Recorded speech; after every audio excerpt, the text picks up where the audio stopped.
अज़ीज़ तलबा व तालिबात, आज की इस वीडियो में आपको इमदादी अफ़ाल के मुतालिक बताया जाएगा। इस किस्म के बेशुमार जुमले आपकी नज़रों से गुज़रे होंगे जिनमें एक की बजाय दो फ़ेल मौजूद होते हैं। मसलन मार डालना, खा लेना, पढ़ चुकना। अब अगर इन तीनों मिसालों में देखें तो असल अफ़ाल मारना, खाना और पढ़ना मसादिर से हासिल किए गए हैं, जबकि डालना, लेना और चुकना ऐसे मज़दरों से हासिल किए गए हैं जिनके मानी में असल अफ़ाल के साथ मिलाने से तब्दीली आ जाती है। लेकिन ये तब्दीली सिर्फ इमदादी अफ़ाल में नहीं आती, बल्कि इमदादी अफ़ाल लगाने से असल अफ़ाल के मानी में भी बारीक फ़र्क पैदा हो जाता है। इसको अगर हम आसानी से समझना चाहें तो पढ़ने वाली मिसाल से हम समझ सकते हैं।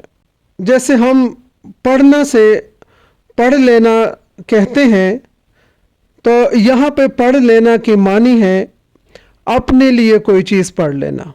अगर हम इसको इस तरह कहें कि पढ़ देना, तो यहाँ पे पढ़ना असल फ़ेल होगा जो पहली मिसाल में था, लेकिन जब हम इसके साथ इमदादी फ़ेल देना लगाते हैं तो मानी बदल जाते हैं। पहली मिसाल में पढ़ लेना कोई चीज़ अपने लिए पढ़ने की तरह है, जबकि दूसरी मिसाल में पढ़ देना की मानी किसी के लिए पढ़ने के हैं। अगर हम इसको पढ़ चुकना कहें तो इससे मुराद ये है कि पढ़ने का जो फ़ेल है वो इख्तिताम पजीर हो चुका है।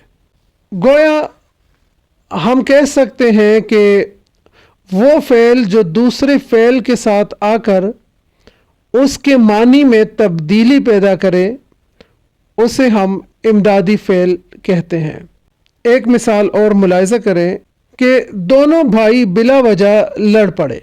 अब इस जुमले में लड़ना असल फ़ेल है और पढ़ना मुआवन फ़ेल है। उम्मीद है इमदादी फ़ेल की समझ आपको आ गई होगी।